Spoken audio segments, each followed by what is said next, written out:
she's passionate about telling stories of amazing women who are rocking the world and empowering women to live, love, and thrive. Here's your host, Katherine Gray. Hi, welcome to Live, Love, Thrive Women's Empowerment Hour, brought to you by 360karma.com. We're so happy to have you with us here today. Speaking of amazing women, we have one with us today. She is not only from Sweden and ex-model, currently a designer and a writer. She also is the founder of Knockout Abuse out of DC and now out of Los Angeles, Knockout Abuse LA. Please give a warm welcome to Jill Sorensen. Hi, Jill. Hi. How you doing? Good. How are you doing? Good. Thanks for having me on the show. Oh my God. So, obviously you're from Sweden. I don't even think I needed to say that, And you were a model for Eileen Ford. Yeah, in another life. Yeah. Well, not really another life, but maybe me in another life. You actually, so what brought you from Sweden to the U.S. and what's that story? How'd you get here? Well, so I came here when I was 18 to be an au pair in Berkeley, California. Oh my gosh. And I was going to move back to Sweden, but instead... Wait, so when you were 18, so like 10 years ago? Yeah. Maybe a little more. How much can we lie here? I'm happy it to is lie recorded. about my age. I'm a feminist, but I'll lie about my age. That's okay. We all do that. So we're the same age. Okay. So that's how you came over here, and then how did you end up doing modeling for Eileen Ford, like one of the greatest companies in the world, really? It's actually kind of a long, crazy story, but to make it always is, which would take up our time. But to make a long story short, I loved America when I come. I thought, oh my God, I want to live in this country. And of course, as an au pair and as a Swede, you couldn't. So I thought, my friend and I thought, how can I figure out a way to stay in this country? And she was like, you have to model. You make money for us so we can stay. Oh my gosh. And it was an ad in the paper and then a long story. But after that, it was like... overnight, I got a job that paid me in 1 hour what I made 2 weeks in as an au pair, and I'm like, I like this. Oh, sign me up! Yeah. But so it wasn't quite as glamorous as you thought, as a lot of models say, right? I mean, I'm sure a lot of it was fun, but then there's also the chauvinistic part of it, right? Well, it's a great job where you make a lot of money. The only job you make more money than a man when I was doing it wait a minute, are you saying female models make more than male models? Yeah, that's what I'm saying. Yay, yeah. we finally found a niche where we make more money. Yeah. Okay. So it was a great in terms of making a great income, and you got to travel the world and learn to speak a lot of different languages. But you were also in a job that was objectifying and that was sexist. Right. Although you work with a lot of nice people, but at the end of the day, you're paid for how you look. Right. And so. I don't want to sit here and trash the industry. Yeah. But you did make a movie kind of trashing it, right? I mean, what was the name of that film? It won awards. Oh, yeah. So I wrote a comedy with my friend about a model getting put out to pasture. Because really, in that industry, you have to face what all women face. Ageism. Right. They once you're over 12, forget it. Over 18. Yeah. Or I think I was with John Casablanca, and over 20, you're an old fogey. Oh, my gosh. That is then you crazy. had to always worry about your weight. And, so there's a lot of this stuff. So we made a comedy about a girl, 29, being put out to pasture. Oh, what's the name of it? Marmalade. Marmalade. Yeah. Okay, we have to look that up. Or don't. So you had come from Sweden where there was much more gender equity. Yeah. Right? And that's an interesting conversation even for today because we still have such an inequity here in the U.S. In fact, that's one of my missions is to get women more funding through my She Angels project because women get less than 5% of venture capital funding and less than 15% of traditional funding. Is it that way in Sweden? Or you're saying Sweden, there is no gender inequities there? Well, just in terms of taking you back to how I was raised compared to probably, where are you from? Yeah, here. You're from I was born in D.C. D.C., yeah. okay. Yeah. You know, when you grow up in Sweden, you're raised as an equal to a man. Yeah. You are not raised thinking that you're with what I call the princess syndrome. You're going to meet someone, a guy, and he's going to marry you and protect you and finance you and save you, basically. Yeah, You're yeah. raised that you have to get a job. You're right. My mom did say to me when I was a teenager, you know, I said, oh, I don't think I ever want to be married. And she's like, what? You'll get a diamond ring? And I go, oh, no. I don't want a diamond ring. I'm not giving up my freedom for a diamond ring. So I thought that when I was already a teenager. I didn't know why I thought that, but you know, I already thought that. But you're right. That's the culture. They try to teach their daughters in this culture, or they did. You know, oh, you want to get married and have a diamond ring and a husband to take care of you. And dress. I mean, we're raised. Men didn't pay for dinners. You open the door yourself. You carry your luggage yourself. I mean, this sounds. Some women go, oh, don't you like gentlemen? But I also like being raised knowing I have the same value. Right. When I grew up, we had 50% women in government. Right. Oh, wow. We were the first country to have a gender equal. It's one of the cornerstones of Swedish society to have a gender equal culture and society. I love this. Men I might get be moving there. Leave. We are going on a trip there next year. Oh, I can't wait, but we might not come back. You might not come now back. that I'm hearing this. 50% of the women in politics? Wow. I so hope I see that day when we have 50% of women in politics here. So it's a whole, you know, it's a cultural mindset. So when I came here and women said, oh, I've been dreaming all the time about my wedding dress. And I'm like, you're like, married? what? I'm not against marriage at all. I'm just saying you don't need a man to rescue you. Right. We can rescue ourselves. So you were always very independent and wanted to have your own independent life. Even if you were married, right? You were just raised as that. Right. 2 income households, you know. So that's in my backbone. Yes, right. Any Swedish woman's backbone. So fast forward. So then you get married to a businessman in Washington, D.C., who's a philanthropist. And you were explaining to me that he would put on these big events to raise money to help children, which is awesome. And it was like 2,000 men. And you're like, there needs to be a women's event, right? Yeah, well, so I got married and moved to D.C. and found myself in what I thought was a very male-oriented town where it still is. Yeah. And imagine I grew up there. Well, you grew up there, so you know. Yeah. So he had an event that helped abused children, and he had 2,000 men going to prize fighting, and women weren't invited. And a lot of women would come up to me when I first came down to D.C., and they said, well, your husband has this event, and I'm not invited. Yeah. And I used to think, well, why do you even care? It's great you have a night off. Yeah. But then together with my friend Cheryl Masri, we just decided, you know what a great opportunity to raise money and to do something for women. And next thing you know, we decided to start something to help victims of domestic violence. Called Knockout Abuse. Knockout Abuse Against Women. Against women. Knockout Abuse Against Women. Love that. Right. And it was played, this sounds funny, but they had prized fighting, so they knocked people out. So that's how the name came up. Because people go, that's kind of a violent name for it. It's not. So we thought women it was the can antithesis be knockout, to, and it's like knockout abuse against women. Yeah, no, I like it. I think it's powerful. And so when you started this, gosh, how many years ago?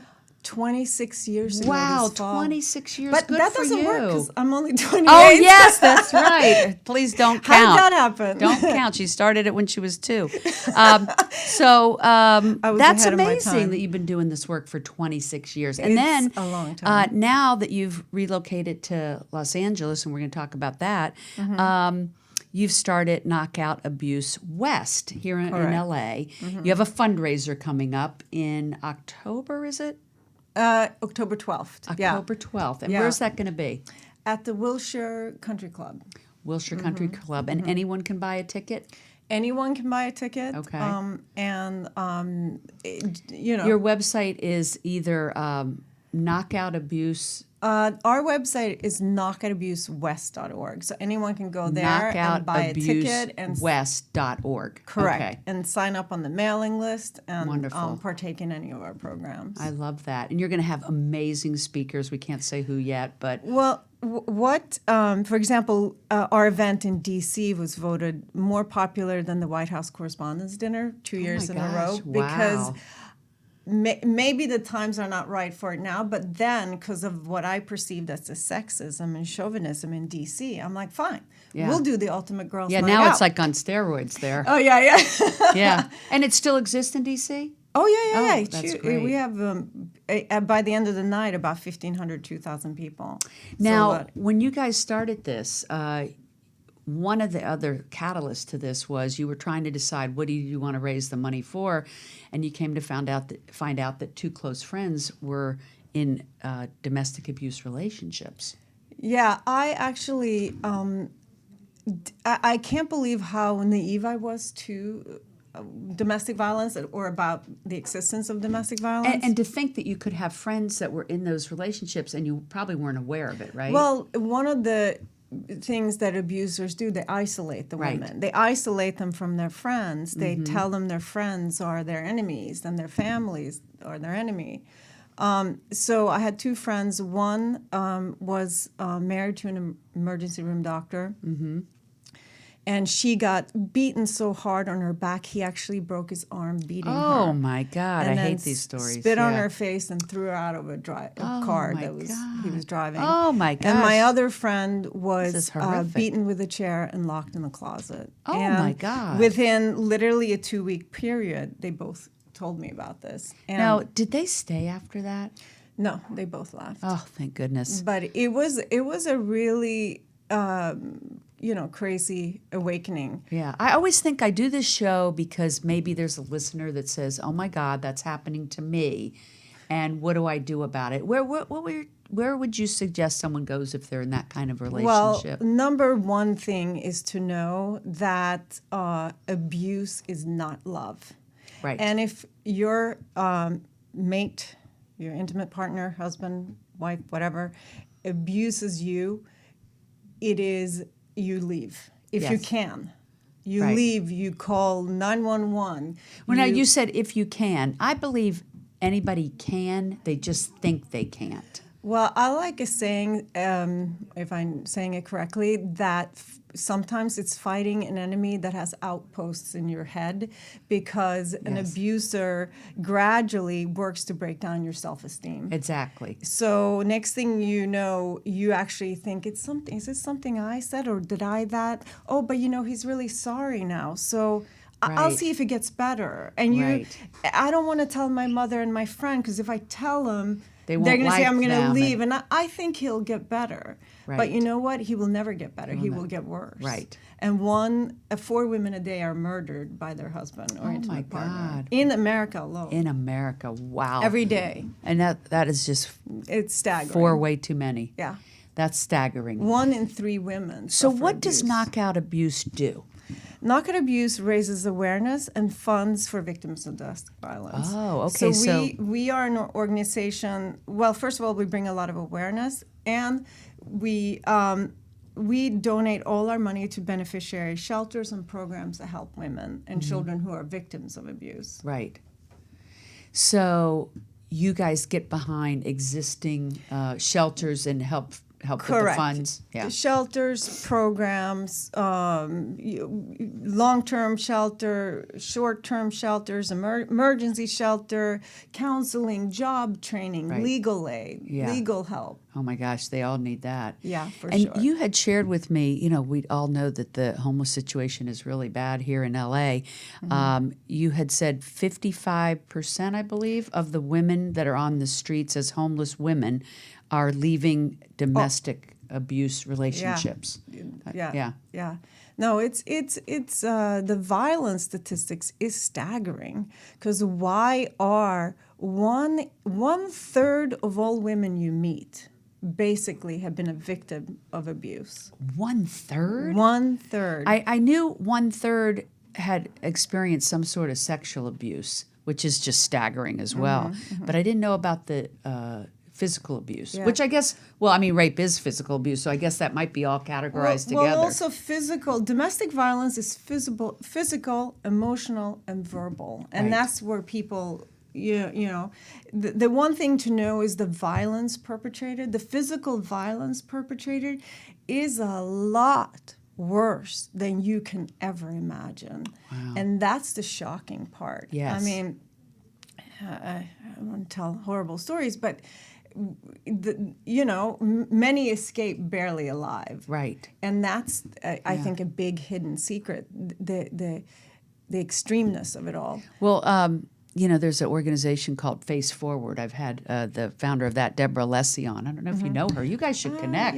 And her husband's a surgeon in Beverly Hills, and they reconstruct the faces and bodies of women that have been disfigured by abuse. Maybe they've been burned or what, I don't know, horrific things. And they can't afford the surgery. So Face Forward helps women that can't afford the surgery that is a result of the domestic abuse. Yeah. We had one speech that haunts me to this day is a woman who had gone in front of the judge and asked for a restraining order from her abusive husband.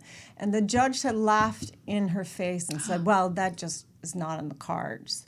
And that next day she went to her job at some telephone company, and he showed up and doused her in gasoline and lit her on fire. And she has burns on like 85% of her body and living her life out wearing a body sock. I mean, but yeah, it's... And that could have been prevented had there been a restraining order. Yeah. Perhaps, yeah.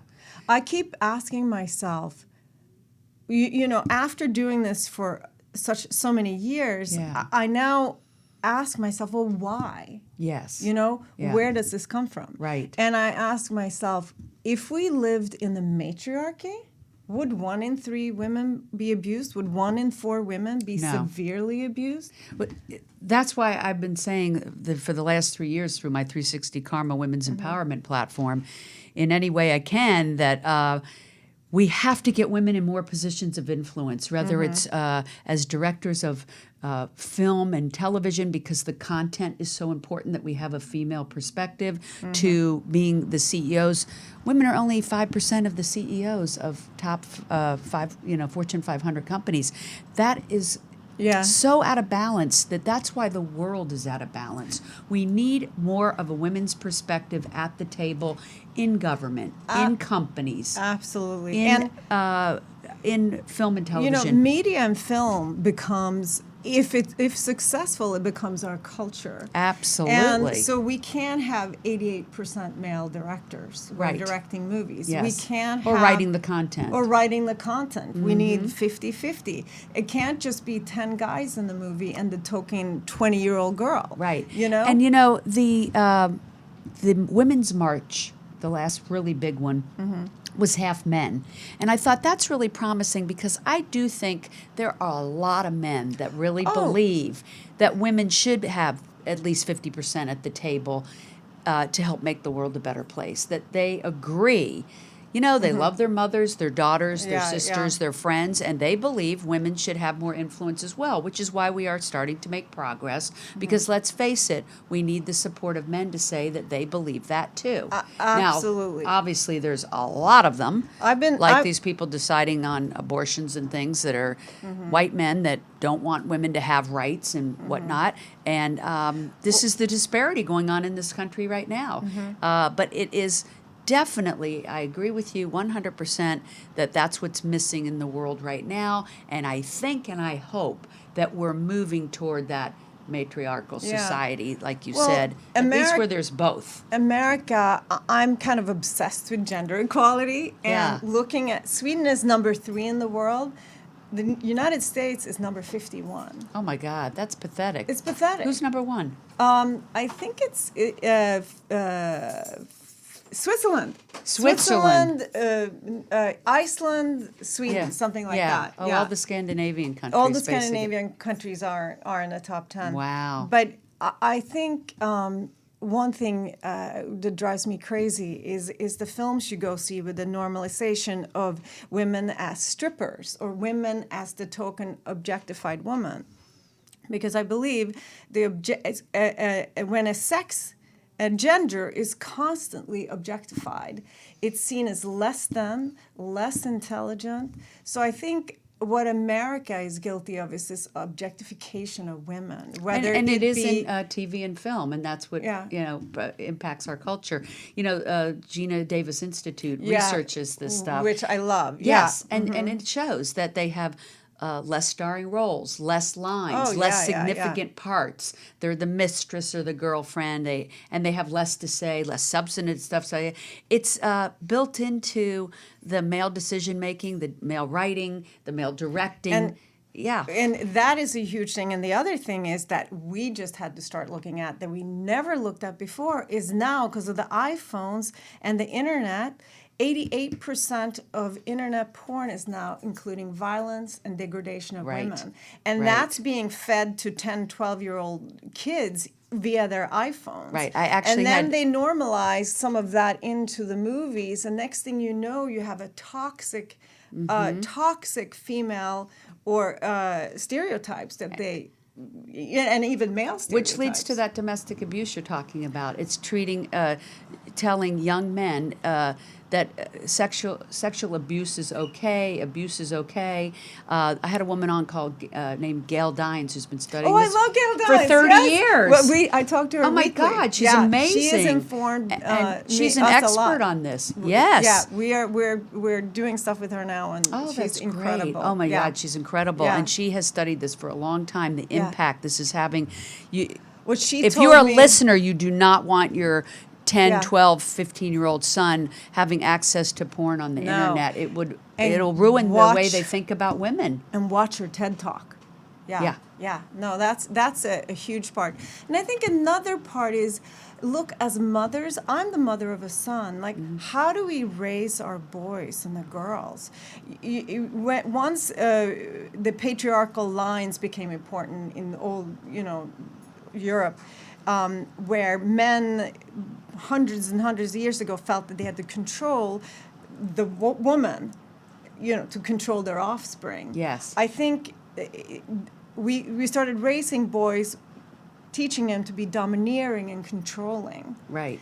And that, also not allowing boys to feel and have feelings. And you have to raise, like in Sweden, we raise boys and girls similar. To be respectful. Boys have feelings too. Don't tell a boy to tough up and don't feel, because they start wearing a mask. And they say people in Sweden are some of the happiest people in the world.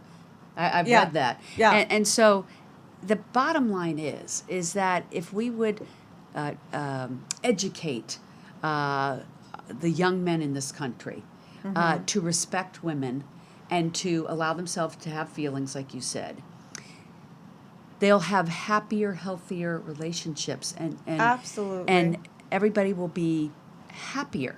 I mean, this is like a change that is beneficial to men and women. And we have to raise women, teaching them that your value is in who you are. Absolutely. And not what you look like. Right. We have to. That's what. Sure. Have you say that? No, I'm just kidding.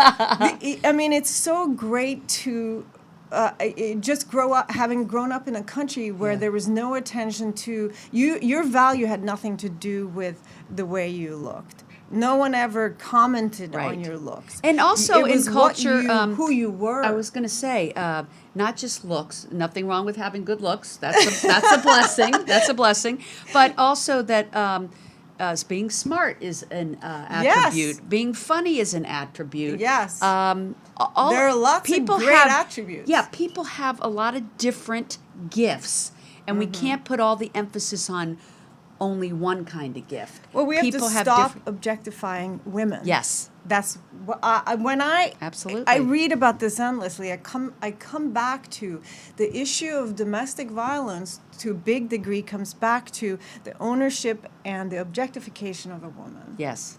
Yes. That's where it all begins. Yeah. So I'm glad that you created this organization. I mean, you know, we need more organizations like that are creating awareness, providing funding to help these women because they need it. But the bigger picture is, and creating awareness is how it starts, how we're going to produce television, film, and messaging that helps change our culture and our society. Absolutely. I think Yeah. our culture, media, fashion, all of it, we Yes. have to we have to create a culture we want our children, we want our daughters to live in. Yes. I mean, we've even looked at some of these, even at the New York Fashion Week shows, where some designer, he sends girls down the runway in just bondage tape up their butts. Sorry. Oh my gosh. I mean, is that what we want to promote to our Right. daughters, No. to women? Right. No, let's stop and let's look at what's good for women, the way we've lived in a man's world for Right. so long. Right. Sounds like we could learn a lot from Sweden and Switzerland, right? I think, you know, I don't know how we share that, you know, Well, Sweden thought has process. its but issues too, but I just, in Yeah. terms of, I think we need to take our blinders off. Yes. Our blinders that we have from birth of Yes. living in the patriarchy, and then decide, okay, well, what really works for us? And having people understand how it's going to make life so much better for everyone. Oh, yeah. Yeah. We just want a gender equal world where Right. men and women have equal rights and obligations. And Right. yeah. Sometimes I think that there's men that think that allowing women to have more power takes away their power, but I think it empowers everyone. Oh, absolutely. And that's why absolutely. it makes things better. Each person's female and male perspectives coming to the table. And I say male or female, but I want to include everybody, whether it's, you know, binary, transgender, just like an equality of all people. Everyone matters. Yeah. You know. When you use 100% of a citizen's talents and qualities and intelligence, obviously a country is going to Thrives. operate. Yeah, exactly. Thrives. Exactly. For everyone. Exactly. Yeah, I love that. What a yeah. great conversation. Yeah. And you're writing something for TV. Do you want to mention that? Or is that like still I in am the... right. Well, they say write, if you do anything, write or produce, create the world you want to live in. So love all I that. can say is the world I want to live in is the world that after people have seen this is what they're awakened to. That's the world I want to live in. I love that. So- You know, I do think reality is whatever we can imagine. Yeah. Because we can Yeah. create that. Yeah. Love it. Yeah. Well, thanks for all the great work you're doing. And Thank thank you. you for being here. Again, the website is NotGottaBuseWest.org. NotGottaBuseWest.org. And it is a big fundraiser in October of this year on the 12th. And also, yeah. if you can sign up to our mailing list, and we have a salon series, a monthly salon series called Lived and Learned that you can join. I love that. I'm going Yeah. to that. Oh, yeah. Okay, great. Well, thank you for being here, and thank you all for tuning in. We really appreciate it. We'll see you next week at the same time. Hugs and happiness. Make it a great week.